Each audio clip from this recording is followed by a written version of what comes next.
Le plus grand marché mondial est plus proche que vous ne le croyez. ActiveTrades vous fournit les outils indispensables pour l'atteindre. Tradez les actions, les indices et le forex avec un partenaire solide et des plateformes mondialement reconnues. ActiveTrades, 15 années de performance avec vous.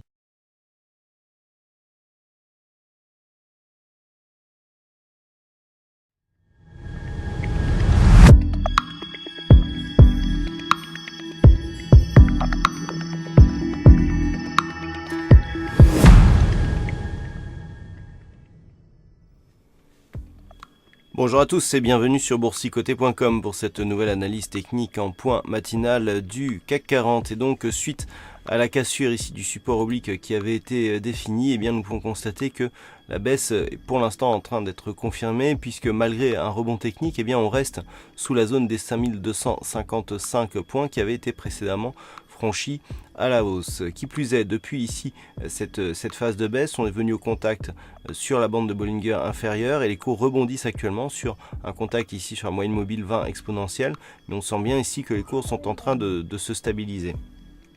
Donc même si effectivement le double top qui avait été évoqué semble pour l'instant ne pas être confirmé, puisque malgré ici la cassure de la ligne de coup, eh bien il n'y a pas eu d'accélération baissière en direction donc des 5110 points, eh bien il semblerait que l'on soit en train de repartir ici sur un mouvement baissier dont le retournement ici de la tendance se ferait de manière très progressive. Du point de vue des indicateurs, nous sommes donc dans une certaine zone de neutralité, soit pour le RSI. Le stochastique avait un petit signal haussier qui est en train de se stabiliser dans sa zone de surachat. Le fait que l'on soit ici dans cette zone de surachat au contact d'une zone majeure telle que la zone des 5255 points n'est pas de très bon augure pour la suite. Toutefois, le MACD confirme la dynamique haussière, donc tout va se jouer ici sur le contact actuel de cette zone des 5255. Si la zone cède, on aura un double signal ici avec rupture donc haussière de cette zone de résistance majeure, rupture de la moyenne mobile 20 exponentielle qui dans cette unité de temps H4 joue actuellement le rôle de résistance et validerait plutôt un retour à un mouvement baissier. Donc si ces zones venaient à céder à la hausse, on aurait un test direct ici de la zone de résistance qui définit la tendance baissière court terme.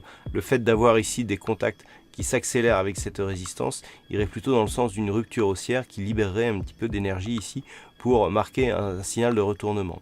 Si les cours restent sous cette zone et cassent par exemple ici le niveau des 5190 points, on aura la validation d'une poursuite de mouvement baissier. Attention, nous avions ici une zone à 5210 points qui a été, on voit bien ici, cette zone voilà, qui était résistance, qui a été ici support. Elle a été attaquée récemment, l'attaque ici sur le retournement de tendance a été relativement agressive. Si les cours reviennent ici sur cette zone de résistance et repartent à la baisse, il n'y a pas de doute que cette zone pourrait être attaquée d'une manière plus dure et cette fois-ci cassée d'une manière un peu plus pérenne.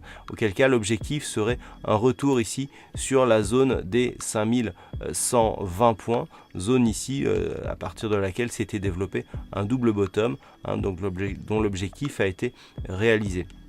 Donc on surveillera ici la zone des 5210 points, 5190, et si ces zones venaient à céder d'une manière assez rapide, eh bien on aura un objectif ici de retour vers cette zone des 5120 points. Voilà ce que l'on peut dire donc d'un point de vue technique sur la configuration du jour. D'un point de vue un peu plus macroéconomique, alors ce matin à 10h30 nous aurons les chiffres du travail du côté de la Grande-Bretagne avec donc les salaires moyens et l'évolution du nombre de demandeurs d'emploi donc pour la période de février. Et puis nous aurons du côté des États-Unis à 15h les chiffres de l'immobilier avec le nombre de ventes de logements existants, suivi à 15h30 des stocks de pétrole. Mais c'est surtout à 19h, heure décalage horaire lié à l'heure d'été oblige, que la volatilité risque de monter avec donc les décisions de la Fed.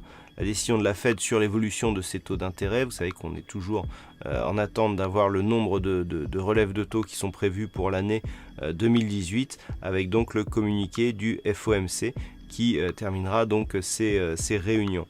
Donc beaucoup de volatilité attendue autour de 19h. Et puis pour ceux qui tradent le dollar néo-zélandais, eh bien la banque centrale de ce pays dévoilera l'évolution de ses taux d'intérêt à 21h. Voilà donc pour ce point matinal. Passez de bons trades et on se retrouve toute la journée pour d'autres analyses techniques, toujours sur le site boursicoté.com.